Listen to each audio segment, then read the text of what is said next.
Hello mga mare! Second day of school na nga ng mga bata. Maaga pa nga akong nagising at nagprito nitong manok. Timing nga at may dala si Daddy B na donut kagabi kaya eto magkakape na muna ako. Pero itong si Bryle mga mare, eto nakapag-exercise pa nga. Abay tingnan nyo naman, nagpapamuscle, nakshuta.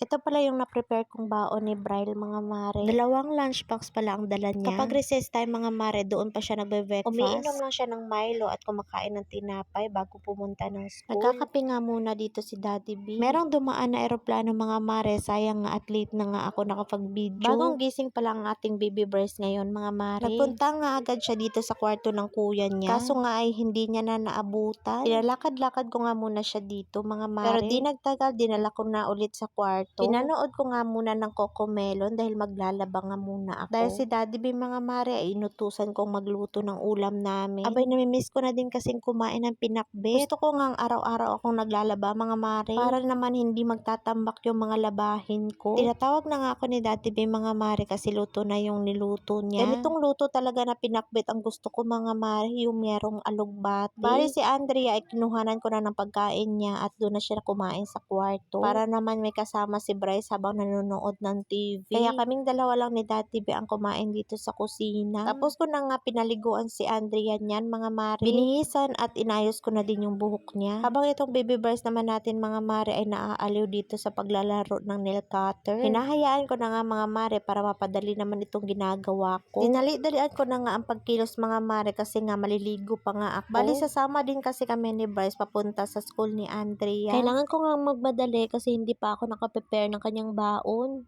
Let's prepare Andrea's bento baon mga mare. First, nilagyan ko ng cream o chocolate. Second, itong choco butternut. Nag-add na lang din ako ng 2 bar nuts at isang jelly ace. Naglagay na lang din ako ng mga nakaslice na apple. Syempre, hindi makakalimutan ang water at yung favorite Dutch meal niya. Papuntahan na nga kami ngayon sa school ni Andrea mga mare. Abay himala, hindi niya tinatanggal yung sombrero niya.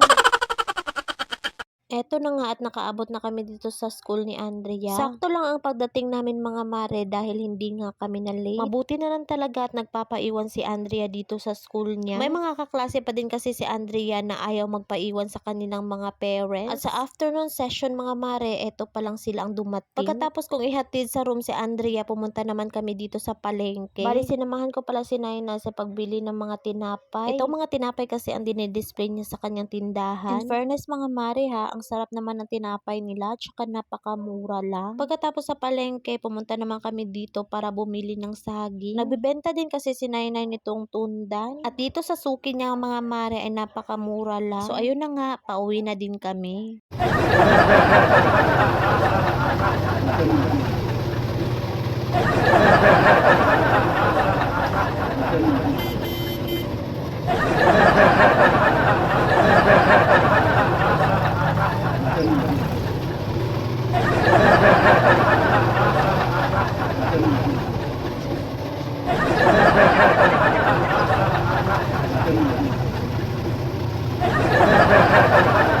At dahil lunchtime na nga mga mare, napadaan naman kami dito sa school ni Bryle. Meron lang inasikaso si Nainay at saka si Taytay. Kaya kumain muna ako ng isaw at uminom nitong juice. Nakaramdam na din kasi ako ng gutom mga mare. Kinagabihan nga, nagkita kami ni Daddy B. Mahinatid lang ako sa kanya. Tapos nagpunta naman kami doon sa Ruhas Market. Dahil magtutuna festival na nga mga mare, maraming benta dito ng mga pagkain. Kaya naman sinabihan ko si Taytay na pumunta muna kami dito kasi hindi ako nakapagluto ng pagkain.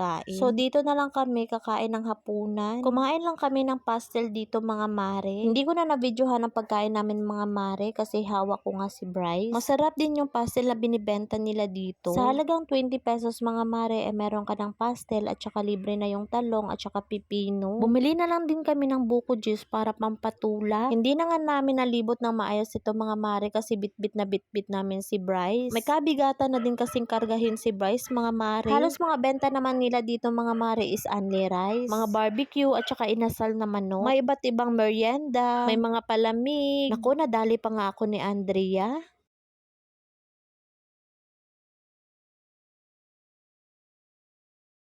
Abay, nagpabili pa naman sa akin ng balloon, 120 pesos. Nakshuta.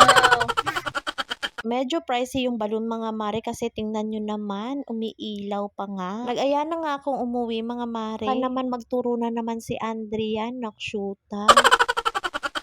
So hanggang dito na lang mga mare. Happy Tuna Festival, Jensen. Yun lang, bye.